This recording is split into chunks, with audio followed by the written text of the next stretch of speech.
Welcome to Critical DMG, a podcast about two best friends who might have grown up but never grew out of their love for the Game Boy. We will be playing and reviewing every North American title released on Nintendo's original handheld console. This is episode 46. I'm Toni, and this is not the King of Monsters I'm used to. Okay, I was interested in what your intro was going to be today, but I'm Jeff, and today we're talking about Godzilla.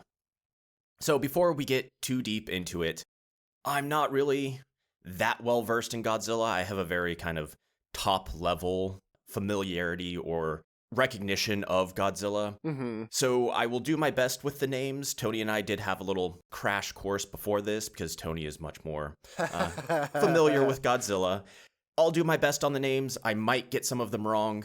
It also doesn't help that this game and the manual spells them differently than a lot of other sources spell them. So if we mispronounce or if I mispronounce something, I'm sorry. Yeah. With that out of the way, Toni, what's your immediate opinion on this game?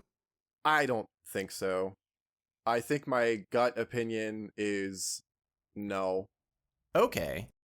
I am also very much so on the fence on this one. I've been saying no a lot, though, in the last couple episodes. Your nephew has noticed. So I think on this one, I'm kind of like a yes asterisk sort of vibe. We'll get into that, but I kind of agree. I think I'm a little bit on the fence of this one. That's fair. With that, can you tell us the back of the box? Yeah, I can.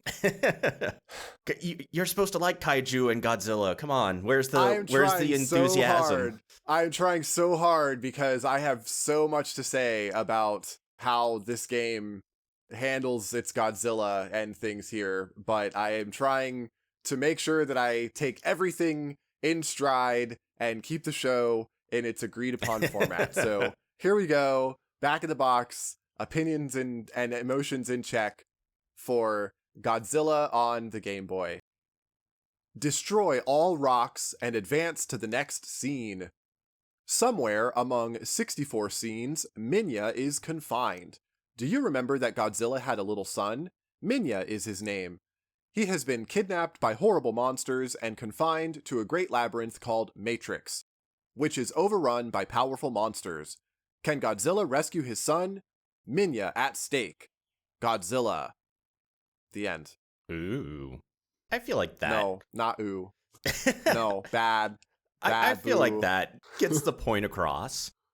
Published by Toho. We're finally out of September, so we're now, in October of 1990 is when Godzilla released. Oh, so we got a Kaiju game for October. I can at least get behind that. Thematic. But if it's not abundantly clear, based off the Godzilla franchise. So big monsters, Kaiju, all of that fun stuff, Godzilla. Even if you're like me and you don't know too much about it, you've probably at least seen advertising or something for Godzilla movies, etc. So based off that, broadly, I would say. Broadly. Do you have anything else before we dive into the mechanics, or do you just want to go ahead and start dissecting this one? This is definitely a game that the transition from Japanese original to North American release is pretty apparent. I will definitely have more to say when we get into the actual mechanics and aesthetics of the game, but I do want to preface here in this first section that the game that we got in North America, that we just call Godzilla, in Japan was the same game, but a cutified chibi form Godzilla from a cartoon, I believe, that was airing at the time. Okay. Where instead of Godzilla saving Minya from just this random labyrinth, in the Japanese version, it's Godzilla-kun, just, like boy about town Godzilla, essentially, rescuing his girlfriend from the labyrinth instead. It reminds me of Quirk in that way. What is it with everybody getting lost in labyrinths on the Game Boy.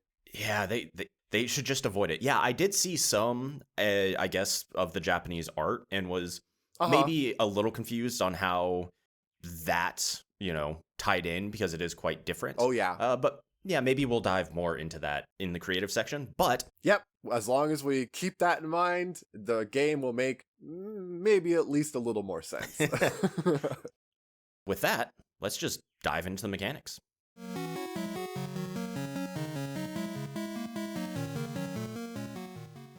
So Godzilla is a puzzle platformer. Definitely probably not what I would have guessed, but puzzle platformer.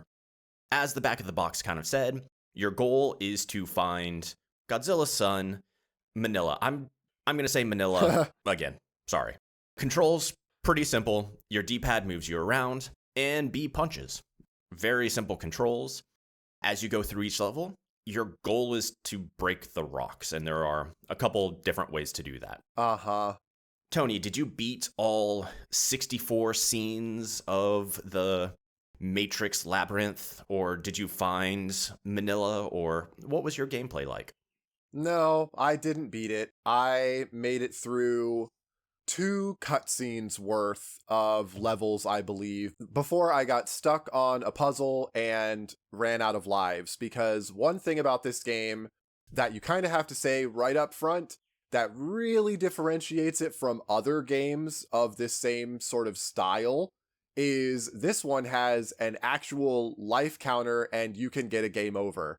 You can't just solve the puzzles forever. Mm-hmm. You will eventually get a game over and have to do it over again, because unlike the other games that we've played where you're just going from level to level numerically or whatever, in this one, you're kind of dungeon crawling, sort of, like you're exploring this labyrinth thing, so you can end up in a room that's like a dead end, and then you've got to backtrack to a puzzle that you already did, and so you've got lives, and if you run out of lives, then you get a game over and you have to start all over again. So I made it like 2 cutscenes deep before I got a game over.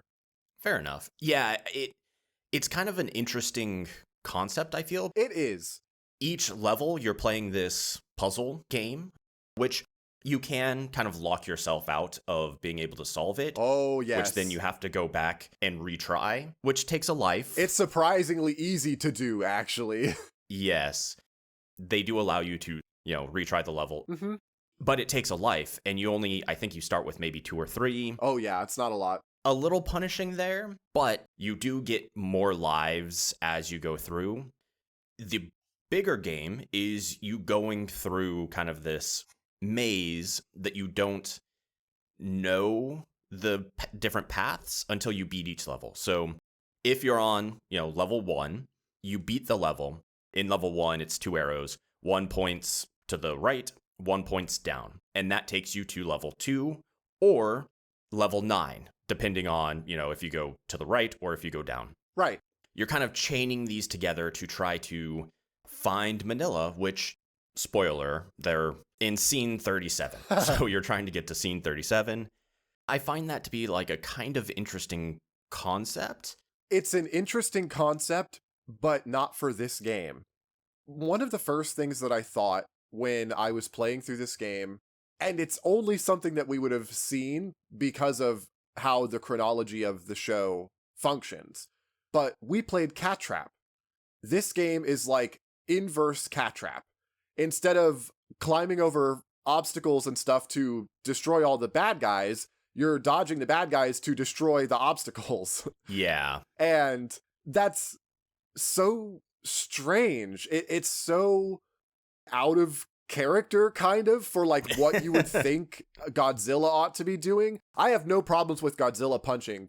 Just putting that out there. I love when Godzilla just beats the tar out of whatever the other monster is. I love that era Godzilla stuff. So I don't have any problems with Godzilla throwing hands.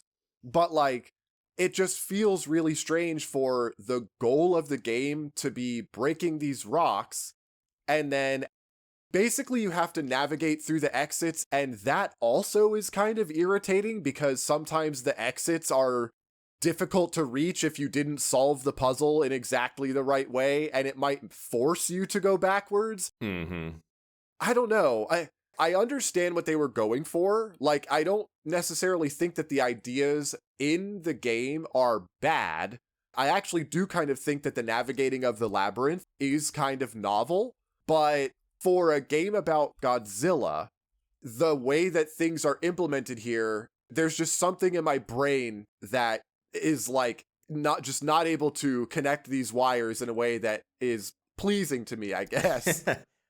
I could definitely see that. I took a long time on the first level because, again, going in blind, I didn't know what the goal is. This is awful to go in blind. Yeah, the back of the box, states it clearly. The manual states it clearly. The game doesn't necessarily. So I went in, and you have different monsters that spawn, different kaiju from the Godzilla franchise spawn in and chase you. Yep. Most of them you can punch and they will despawn. Mm-hmm. And I was like, okay, Godzilla, I need to punch the monsters. Yeah, defeat all the enemies. Destroy all monsters. And that's not the case. You are essentially avoiding them or getting rid of them long enough to defeat the rocks, I guess, or destroy the rocks. It's so stupid. I played level 1 for quite a bit and then kind of realized I was doing something wrong, realized I could break the rocks, so decided to try that on my second life, because again, you lose lives when you retry, and eventually got there. But I would agree with you, it didn't necessarily feel, at least what I'm familiar with in Godzilla, is like big monsters fighting each other is kind of the point. Yeah. This was not that, it's avoid the monsters and break the rocks, which, again, fine. The gameplay arc, I think, is fine, but maybe a bit bizarre for Godzilla. This is the only Godzilla game we get here in the North American territories. There is another Godzilla Game Boy game that is more of a Godzilla giant monster throwdown kind of game. Why did they pick this one? Yeah. Yeah, it's so strange that Godzilla's just punching rocks. That's what Godzilla does. Everybody knows Godzilla punches rocks. Yeah. And we've mentioned the different characters. They do all have different personalities. Barely. Yeah. I think we've seen that before, like Bugs Bunny, a few different of these games where, you're trying to solve a puzzle or do something while people chase you.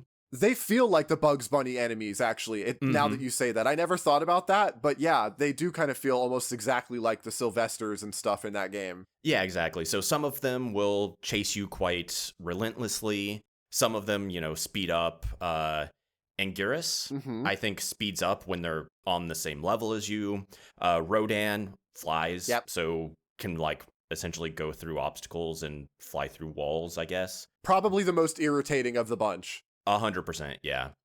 It is nice because Rodan specifically a lot of times will be above you and kind of just coming down, in which case you can't really defeat them without taking a little bit of damage. I guess it's nice that you do have a health bar that replenishes each level, so... Oh, absolutely. It's not horrible if you have to tank a little bit of damage from them or... Hedorah, the slime monster is kind of what they look like to me. They can't be defeated by punching, so you have to hit them with a rock. Sometimes it's best to just run through them and kind of tank that, and it's nice that they can do that. And yeah, it's kind of nice that they all have different personalities, but yeah, really kind of called back to some of the other games like this that we've played. In the Japanese version, they are more differentiated. Their behavior as CPU enemies running around chasing you for the North American release was kind of like dumbed down. So they sort of all function essentially the same. They basically all kind of track you just at varying speeds, sort of. But in the Japanese version, they have a little more distinct routines. And you can actually defeat Hedorah by punching. You don't have to actually smush it with a rock. If you punch it, it just turns into goop. Oh, okay. And you have to wait for it to reform. But if you punch it enough times, it will go away on its own like a regular enemy. Interesting. So yeah, there's a lot more variety in the enemy patterns in the Japanese version that were removed here, and I think that that is to the detriment of the game, because very similarly actually to Bugs Bunny Crazy Castle, in this game the enemies, especially because they're basically all going the same speed unless one of them, whichever one runs faster when they target you. It's Anguirus. Yeah, other than that, they're all basically the exact same speed, and so if they get piled up on each other, it'll just be a group of like 4 or 5 of them all moving at the same time, and if you punch, they all get defeated instantaneously. It's just so nothing. Yep, and they do respawn, so it's not like you can just defeat all of them and then take your time with the puzzle. Right. Honestly, they're not that big of a deal, because most of them you just punch and you're on with your way. The last thing I wanted to bring up in this section is, we've mentioned a couple times about how you do have a certain amount of lives, and, you can get a game over, which is kind of punishing if you're 30 scenes into the 31 that are required or whatever. This game does have a relatively robust password system. So it has 2 different passwords you can put in. It has a 4-character password, which will bring you to a certain level or a certain scene. And then it has an 18-character password, which will essentially unlock your matrix progression. So if you've been to X number of scenes, it'll track that in the game, and you can pull up that map and kind of see all of that. The 18-character password will, I guess, store all of that information. I do wish that they showed that on the game over screen. If you're not copying it down and you get a game over, sorry, it seems like that's kind of lost, but I did find it interesting that they had such a kind of robust password, and I think this is the first time we've seen that kind of dual password system. Oh yeah, definitely. And I do appreciate that the map is available when you are looking through your little menu options in game. You can see every room you've been to, every exit that was like in that room, even if you didn't necessarily take that exit. And it makes it easier to kind of plot out where you need to go. Knowing that Minya is in room 37 or whatever, if that's the room you have to get to, you can route where you need to go. Or if you're just trying to explore the different rooms of the labyrinth and try out the different puzzles, it makes it easy to not have to backtrack so much, or at least to kind of keep an eye on that for yourself. That's appreciated. We don't get too many maps, at least not in most of the games that we've played so far. So, especially for one like this, where you're in, like an actual labyrinth that you're supposed to be navigating through, I did appreciate that. It makes me side-eye Cosmo Tank even more for the way that they handled the map in that labyrinth-based game. So, definitely appreciated here. Yeah, that's all I have for the mechanics. Is there anything else you want to throw in, or are we on to an ad break and then creative? The only other thing that I think we really kind of need to call attention to is just how slow everything moves. Yes, the enemies are moving at the same speed you are, basically, or maybe even a little slower than you are, depending on the enemy. So it's not hard to dodge them or anything, but everything moves slow. You move slow, the enemies are going slow, and at one time, and Jeff, I don't know if you got this room when you were playing, it would be interesting to see like what our final pathing before we game over it ended up being or whatever. But there is a room that, no joke, the room starts, and if you are not moving to the left of the screen immediately, boulders will fall on you and kill you. Oh, yes, I did. I got that room. I think that was the room that caused me to game over, maybe. Yeah, it almost got me. I was on my last life when I finally moved fast enough and made it through. What a cruel trick. Like, I kind of have to tip my hat just for how audacious, like, of a trap room that is. But it really is just a trap room, because there's not even any enemies there. It's all boulders. And so it really just feels like a prank room, a trap room. But if we're going back to kind of like the dungeon crawler vibe, that kind of makes sense, you know? Right, exactly. Like, I know what they're doing. I get it. I understand what they're going for. But the fact that you really have to be basically holding left on the D-pad as soon as the room starts, or before even. Because if your Godzilla is not moving his little feet to the left, as soon as the room turns like lit up, the boulder will catch you and you will die. Because the hitbox on a boulder falling on you is actually pretty tight. Like, it got me a lot of times that I did not think that it was going to get me. I will say I didn't have too much of an issue with the speed of things. Definitely not like Castlevania or everything where it just felt like a slog. Yeah. But I can definitely get where you're coming with that. The hitbox on the boulder, I died way more than I should have by having a stack of boulders, push the B button, you punch them, and the next one will fall, and you're safe. If you're holding the direction of the boulder, you'll, I guess, take a step in that one kind of frame or whatever, and you'll die. Uh-huh. I lost a lot of lives to that. Me too. Because to me, it just makes sense to, I don't know what I learned this from, but you like walk into it as you're punching. And so, yeah, I died a lot more than I should have to just walking under a boulder that I should not have.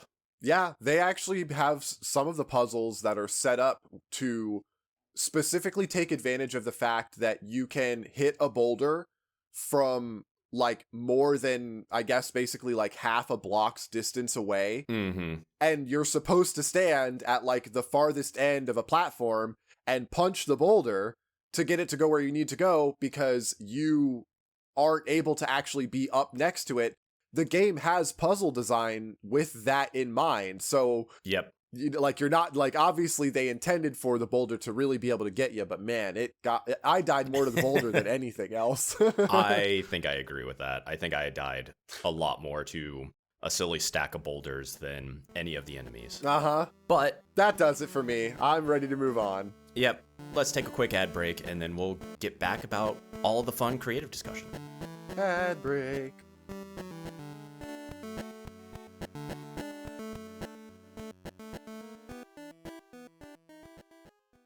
Mama, did they ever make a Sonic game on the Game Boy? No, afraid not, dude. What about a Rayman game? They did, but it's a Game Boy Color exclusive. Ugh. Sorry, kiddo, but Critical DMG is supposed to cover all the North American games on the original Game Boy, and in chronological order, too. That means we'll be talking about the ones you don't already know. Well, was there at least a Mega Man game? Yeah, a few of them. Yay! I'll definitely listen to those episodes when they come out. Great. The show should get to the first one sometime in 2028. But that's so long from now. Yeah, you're telling me. Are you making a Game Boy game? Awesome. But, how does it sound? 'Cause if it isn't something like this...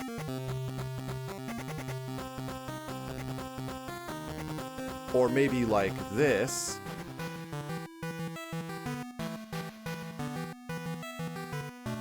or possibly something like this...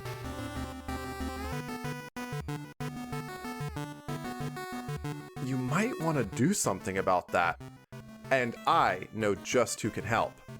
Tip Top Tomcat specializes in authentic Game Boy audio that's been used in over 50 projects so far. If you need something quick, you can find bundles of pre-made Game Boy audio assets ready and waiting on tiptoptomcat.itch.io. But if you need something more custom, reach out directly by emailing thetiptoptomcat@gmail.com with inquiries about commission availability. And remember, you don't want your Game Boy game to just sound good. You want it to sound tip-top.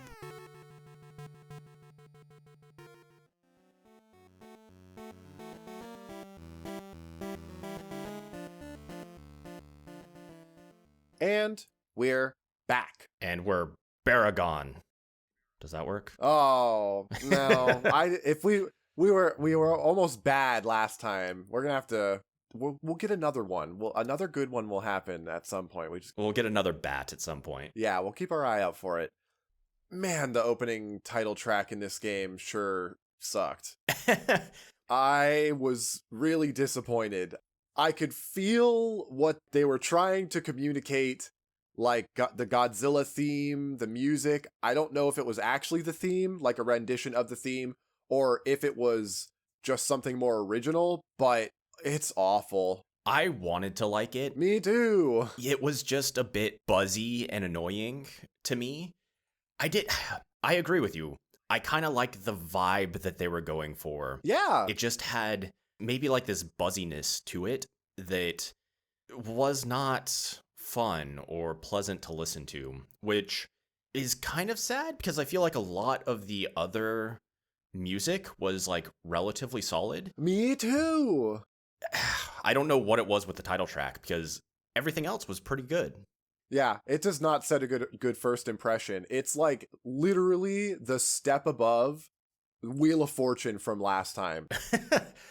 I wouldn't go quite that far, but that's like the bottom that we've had so far is Wheel of Fortune. I think that this is like just above that level because it is so dissonant, but not in like a creative or musically engaging way. It just feels like a fumble. It does not really set the right tone for what I think that they were going for, which is kind of a shame because I think that the picture that they have for Godzilla on the title screen is pretty rad. Yeah. I think that all of the cutscenes and the renditions they have for the monsters, like in the backgrounds, are very rad.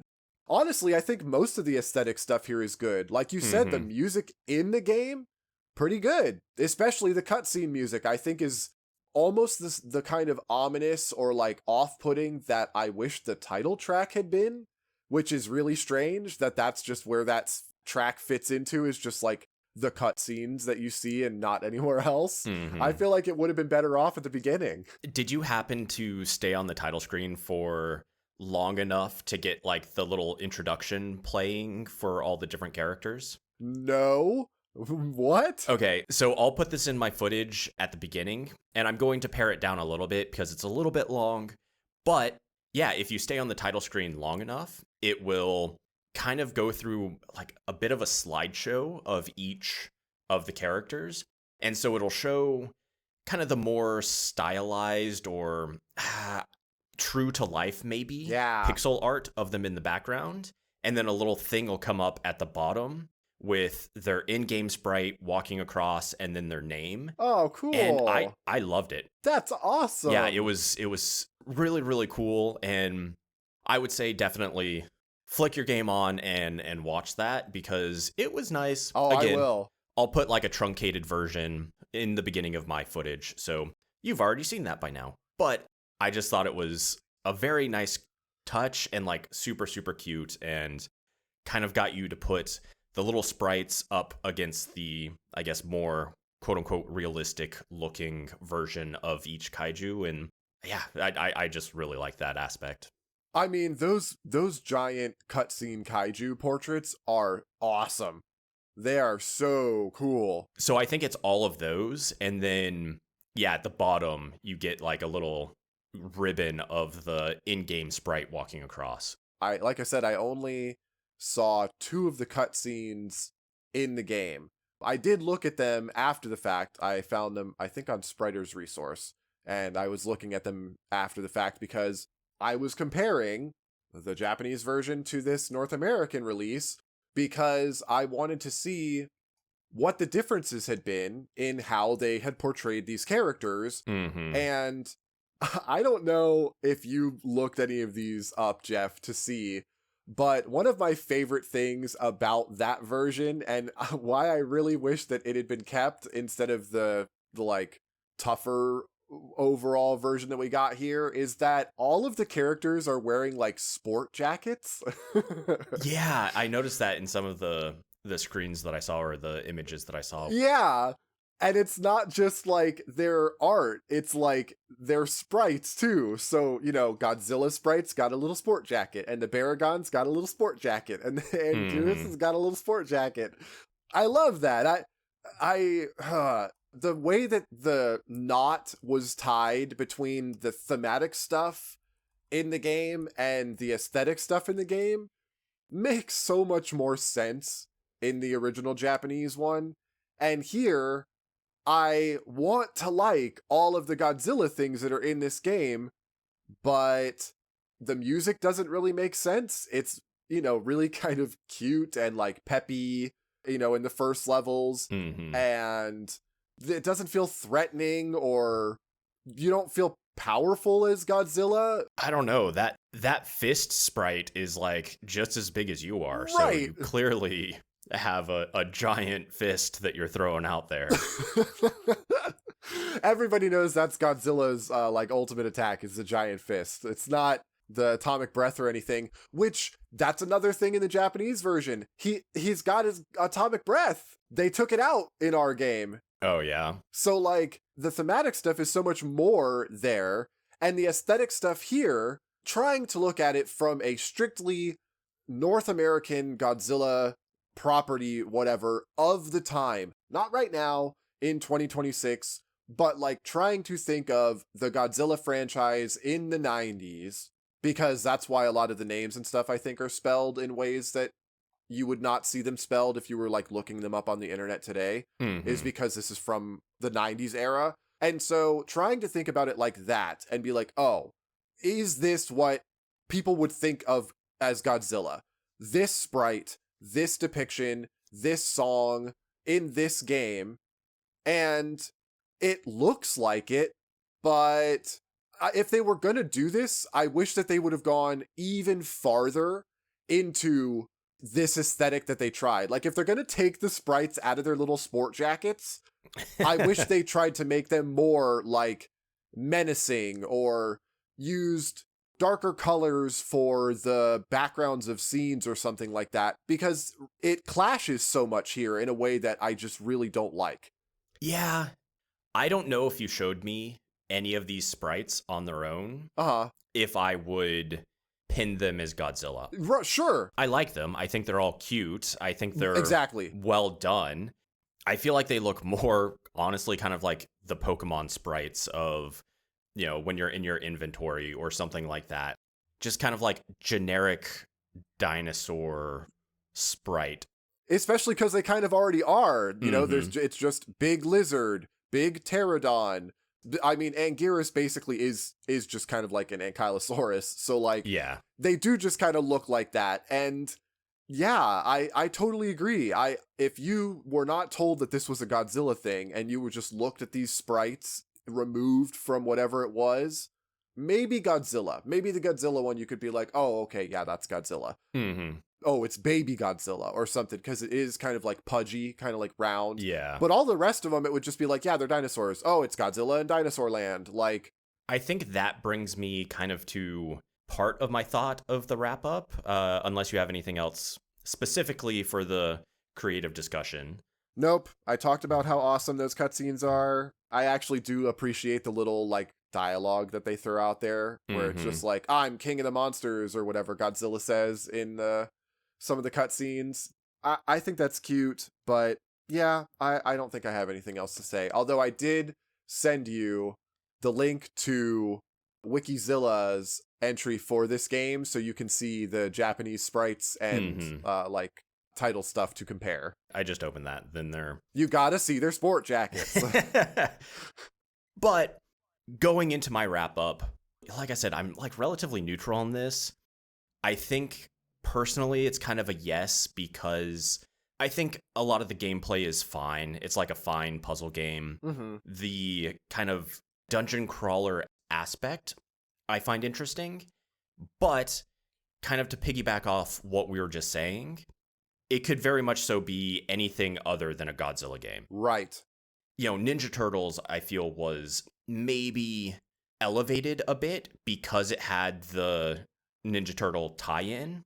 To me, this, like, it's not a Godzilla game per se, If you're really into Godzilla, maybe seeing some of the, like, chibi sprites and all of that would be really, interesting, but it could just be Boomer or, God, any other kind of dinosaur. It could be Boomer. Oh my God, if this game was what Boomer's Adventure actually had been, wow, what a different episode. Yeah, but I guess that's my broad take on it is I think it's fun enough that I could see going back to it. Keeping track of all the passwords would probably be a little annoying, but as a game, I think it's pretty solid. It just isn't necessarily a Godzilla game, in my opinion. It's just a game. Yeah, I don't really think that I disagree with that too much. I obviously, as a big Godzilla fan, probably take umbrage just a little more about it because of the big disconnect between what they are presenting here as a Godzilla game and what I think any Godzilla game could or should be. And so that probably colors my opinion more than it would yours. Mm-hmm. But I definitely can say that this is a competent game. It's not broken, it's not supremely unfair, or even unfun to play. It's not like I got to the end of my run and got a game over and I was like, oh man, I'm so glad that that's over with. This game is so stupid. Yeah. It was fine. I could have gone back and done another run through of the game if I had been so inclined. But I think the reason that I fall onto the not recommend side is that there are better games that I feel do basically this. I could see that. Like, I don't like it as a Godzilla game, so playing it for the Godzilla novelty, to me, is more just like, just look up the sprites and the pictures, or watch somebody else play it instead. Yeah. Because if you wanted to play a puzzle game that does something kind of like this, you know, an action platformy kind of puzzle game, you could play Cat Trap. You could play Bugs Bunny Crazy Castle. You could play Dexterity. Mm-hmm. We have had other games that I would recommend over this one. And whether it's the fact that the Godzilla trappings really, like, let me down, that kind of pushes me over the edge into no, I don't know. I'm sure that's arguable. But really it comes down to, I would tell someone to play more than one of the other games that we've played for this same kind of feel before I would tell them to go to this one. I think that's fair. Competent, but not essential, I guess, is my final word on it. Not worth the batteries for me, worth the batteries for you, but either way, that means it's quiz time. It's quiz time.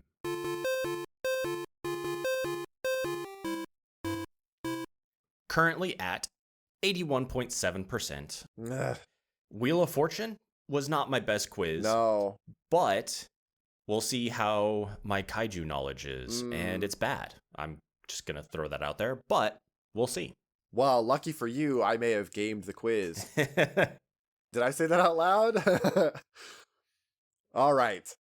Godzilla quiz. Question 1.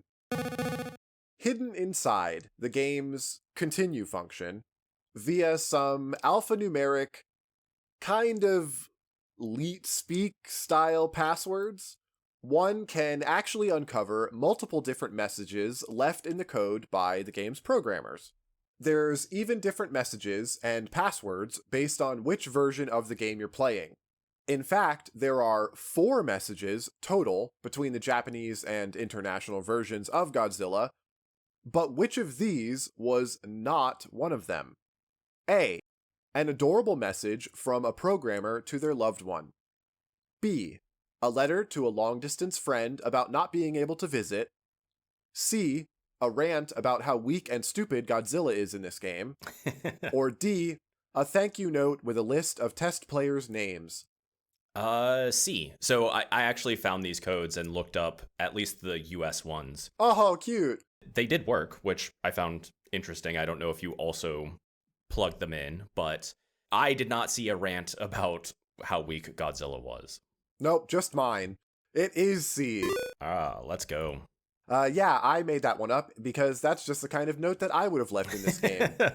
In the Japanese version, they wouldn't have to do that because they got a game that already looks silly and cute, so lucky them.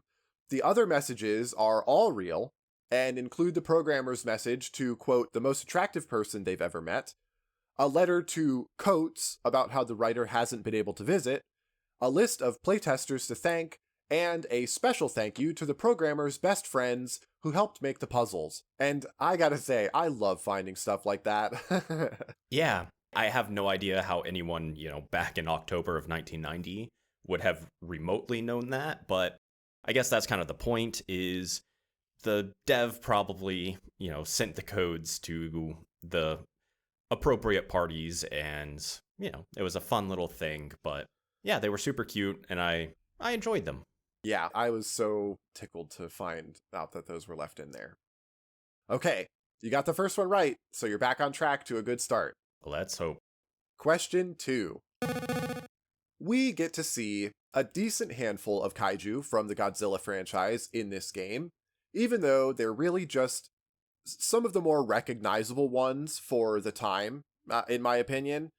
Frustratingly, apart from some nicely done cutscene versions of the monsters, the sprites in the US version are pretty lackluster and a real disappointment over their adorable counterparts in the Japanese version. But with just over half a dozen or so kaiju in the game, for better or worse, the real question is whether it's true or false that my favorite Godzilla nemesis made it into the game. Oh.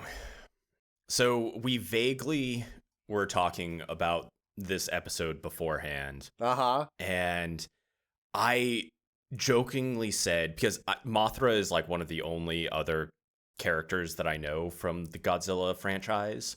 Yeah, she's not in here. And also kind of aligns with your love of bugs. Let me give you a hint, though. Okay. It is relevant to the conversation that we had. This particular kaiju, I told you, the name was missing a letter. Oh. Okay, I'm going to say true then, because we've had a lot of missing letters in this game. So I'm going to say your favorite is probably in the game then. It is true. Hedorah is my favorite. I love the pollution monster. Okay. I love Hedorah. Hedorah is my favorite Godzilla enemy kaiju. If I was absolutely forced to pick one. But Mechagodzilla, Biollante, and Megalon could all potentially be in that spot too, depending on my mood. Fair enough. Biollante and Megalon are not in here, unfortunately. And there's no allies for Godzilla here, which is really weird considering that Anguirus is pretty much known as Godzilla's ally after like its first appearance. So yeah, no Mothra, no King Caesar, which I am inconsolable about. So this game just keeps letting me down. I got a little help on that one, but we'll let that slide. Just like in the Godzilla movies, he gets help from his friends. So 2 for 2 so far. Let's see how question 3 does. Okay, question 3. Since this is one of the only times I think I will have such a wealth of hyperfixated knowledge about the pop culture subject in the game that we're playing, I get to make the last question about me. Now, I may not have seen every Godzilla movie, especially any of the recent ones. I still haven't seen most of those. However, the ones I have seen, in almost every case, I have watched over and over again. Ironically, though, my first exposure to kaiju wasn't actually from Godzilla. Which of these instances of giant monsters in Japanese media had I seen before ever watching anything with Godzilla in it? A. Mighty Morphin Power Rangers on local TV. B. Gamera on Mystery Science Theater 3000. C. Neon Genesis Evangelion on rented DVDs. Or D. I saw all of these things first. Oh, it has to be D. You said Power Rangers, and I was like, yep, definitely that. And then B, I was like, ooh. And then you threw in the rented DVDs for C, and I was like, all of these. I'm going to go with D on this one. Yeah, it is D. Let's go. Yep. I saw a great many monsters and robots from Japan before I ever actually saw the originator. My dad had tapes of MST3K that I would watch all the time. Power Rangers was airing on kids' TV, obviously. Mm-hmm. And I was definitely a prime target for Neon Genesis Evangelion when it came to the United States originally. But unfortunately, Godzilla just wasn't something that I had easy access to growing up, I guess. Plus, I was also just too busy with, like, Ranma 1/2 manga and the Deke Sailor Moon dub to get to it anyway, so that's just how it is. Yeah, I would say Power Rangers was probably my first introduction to this, like, genre, I guess, like, the kaiju genre. That was a product of our time. Mm-hmm. But 3 for 3. Look at you, 3 for 3. Godzilla quiz did well for me. Yes. But can you remind us what the listener quiz from Wheel of Fortune was? I can. Wheel of Fortune's question for everybody at home was about how Wheel of Fortune, at least for me anyway, I could not remember it having really big, like, take-home monetary prizes. Apparently, this has changed. In 2025, Wheel of Fortune had its biggest winner ever at $1,035,155. But this was not the only $1 million prize that has been won in Wheel of Fortune's pretty long history, and so I wanted to know exactly how many there were. Jeff, did you bother looking this up, or do you just want to take a guess? I didn't. I'm going to say 9. No, it's actually only 4. Okay, fair enough. Yep. There aren't really any records that I could find of, like, posted winners for the entire length and breadth of Wheel of Fortune, but there is a top 20 list that's been sort of floating around that includes the 2025 record, and of the top 20 largest prize winners, only 4 of those have taken home over $1 million. And then after them, no one else on the list has even won half of that. Oh, wow. So most of the list actually hovers around like $130,000 to $140,000 in prize money. Still big amounts, but like the $1 million winners are outliers compared to the rest of people who have won on Wheel of Fortune. Is there like $1 million prize that's just like rare, but if you hit it? So I believe that is the case. I believe that sometimes the wheel does have one of its like slices is a $1 million prize, and this is just from my cursory research on it. I believe that there have been some people who have got it and then not actually made it to the showcase and won. Mm-hmm. That's why the record is $1,035,155, because that was what they had won through the playing of the game, and it just so happened that they got the $1 million slice and carried it through to the end. Got it. Yeah, I vaguely remember there being like a slice that was like 2/3 bankrupt, and the middle third was like a nice gold shiny number, which I'm assuming is probably $1 million. So I believe that is exactly the right thing that you were thinking of. Is it's like it almost looks like a holofoil pog or like card or something. Old, you know, that kind of like speckly old cut, bringing out the pogs. Pogs are cool. Anyway, we're getting derailed a little bit with Wheel of Fortune did it again. 90s nonsense. So can you tell us what the listener question for Godzilla is? I can. So the Godzilla film series, much like its starring kaiju, has gone through several periods of dormancy. In fact, this game's release is just shy of sort of like a renaissance of Godzilla movies for a while, but what I want to know specifically isn't what's up ahead, but what we just left behind. Which movie in the Godzilla franchise had released in Japan most recently before this game came out in 1990? Jeff. Yeah, no idea. You have no idea. Yeah, I could look up a list, but I'm sure. Not going to, and we'll find out next week what the answer to that is. Mm-hmm. Who Godzilla was fighting, I guess before October of 1990. We will.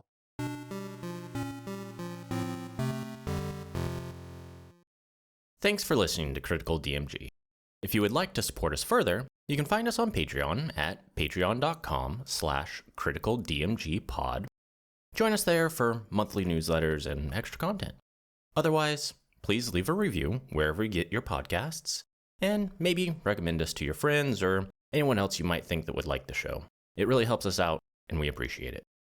With that, we're at the end of our, I guess, first and only Godzilla game. Bye, Godzilla. Maybe not our only kaiju game, but Wah. we'll find that out as we continue on our march through the Game Boy catalog. We continue that march next week with Mercenary Force. So, game I'm not familiar with, but Me either. We'll see what it is. Okay, prediction time. Contra Clone. Puzzle game. It's like I love that it's like 50% chance that it is going to be a puzzle game, and yet also 50% chance that one of us is going to say puzzle game. I mean, I feel like shot in the dark, just puzzle game. No, I'm banning. You have to go with something else. Shmup. Ooh, or something similar. I could see that actually. Mercenary Force is a shmup. That's a good one. Okay, we'll see who is right or completely wrong next week. Join us next week. Until then, though, bye everybody. Goodbye.